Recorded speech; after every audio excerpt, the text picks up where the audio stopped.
Hello बच्चों, let's read the question. A rod of length 50 cm is pivoted at one end. It is raised such that it makes an angle of 30 degree for the horizontal as soon and released from rest. Its angular speed when it passes through the horizontal in radian per second will be g equals 10 meter per second square. Now to answer this question, first we will discuss here the key concept, and here the key concept will be given as work energy theorem. तो हमारे पास जो work energy theorem है, it states कि जब भी kinetic energy का change होता है due to the change in the kinetic energy, हमारे पास जो भी सिस्टम है उस पर या तो टोटल वर्क डन किया जाता है या तो सिस्टम टोटल वर्क डन करता है। यानी हमारे पास जो चेंज इन काइनेटिक एनर्जी होती है वो सिस्टम पे जितने भी फोर्सेस वर्क करते हैं उनके सम के बराबर होती है। तो we can say here sum of the all the total work done. Now question के अकॉर्डिंग अगर हम बात करें यहाँ पे, इट इज आस्किंग अबाउट कि हमारे पास यहाँ पे एक रॉड है जिसकी जो लेंथ है ये हमारे पास 50 सेंटीमीटर की बने and it is making an angle of 30 degree. हम इसको इस तरीके से यहाँ पे रोटेट कर रहे हैं, तो जब ये हॉरिजॉन्टल पोजीशन पे जाएगा उस पर्टिकुलर केस में इसकी एंगुलर वेलोसिटी हमें फाइंड आउट करनी है। तो सबसे पहले हम ये देखेंगे इस पर्टिकुलर केस में जब ये इस तरीके से रोटेशन करेगा तो इसका टोटल वर्क डन कितना होगा। So we can calculate it. Work done will be given as, now यहाँ पे अगर हम ओवरऑल देखें तो इसका जो डिस्प्लेसमेंट होगा इट इज लेंथ एल, ये हमारे पास लेंथ एल है, और अगर हम इसका यहाँ पे हॉरिजॉन्टल कंपोनेंट देखेंगे that will be L cos theta, और जो यहाँ पे इसका ग्रेविटेशनल फोर्स एक्ट करेगा that will B at the centre of mass, वो मिडिल पॉइंट पे यहाँ पे एक्ट करेगा।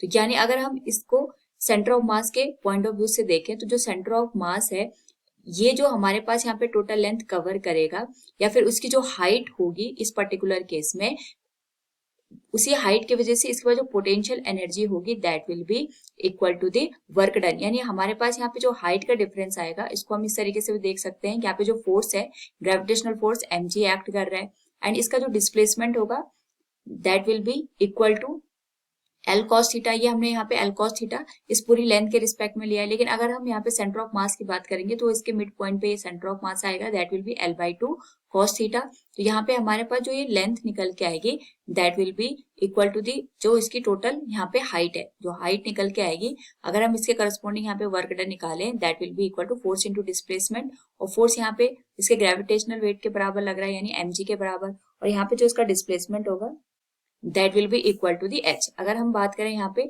ये हमारे पास जो हॉरिजॉन्टल कंपोनेंट है ये तो L by to cos theta हो गया, और अगर हमें हाइट निकालनी है जो कि ये डिस्प्लेसमेंट यहाँ पे कर रहा है that will be L sine theta. तो इसको अगर हम यहाँ पे वर्क डन के इक्वल रिप्रेजेंट करें it will be equal to M G L by two sine 30 degree. ये हमारे पास टोटल वर्क डन निकल के आएगा and we know that sine 30 की वैल्यू 1/2 होती है, तो जो वर्क डन निकल के आएगा that will be equal to mgl by 4। This will be question number first. Now इस पर्टिकुलर केस में हमारे पास यहाँ पे जो सिस्टम है हॉरिजॉन्टल पोजीशन से जब ये पास हो रहा है तो हमें इसका एंगुलर वेलोसिटी फाइंड आउट करना है। तो इसको फाइंड आउट करने के लिए हम यहाँ पे वर्क एनर्जी थ्योरम का यूज करेंगे। So we can say here applying work energy theorem. Now अगर हम यहाँ पे वर्क एनर्जी थ्योरम को अप्लाई करें we know that change in energy हमारे पास यहाँ पे वर्क डन के बराबर होती है। तो जो काइनेटिक एनर्जी का चेंज है that will be half I omega square, क्योंकि ये रोटेशन यहाँ पे परफॉर्म कर रहा है इस पर्टिकुलर पॉइंट के अबाउट, तो इसका जो काइनेटिक एनर्जी का चेंज होगा that will be equal to the work done that will be equal to W.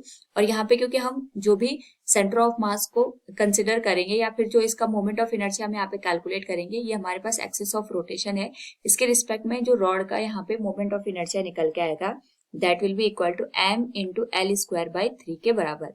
And we have to find out the omega, omega में फाइंड आउट करने हैं, work done हम already calculate कर चुके हैं that is mgl by 4 के बराबर।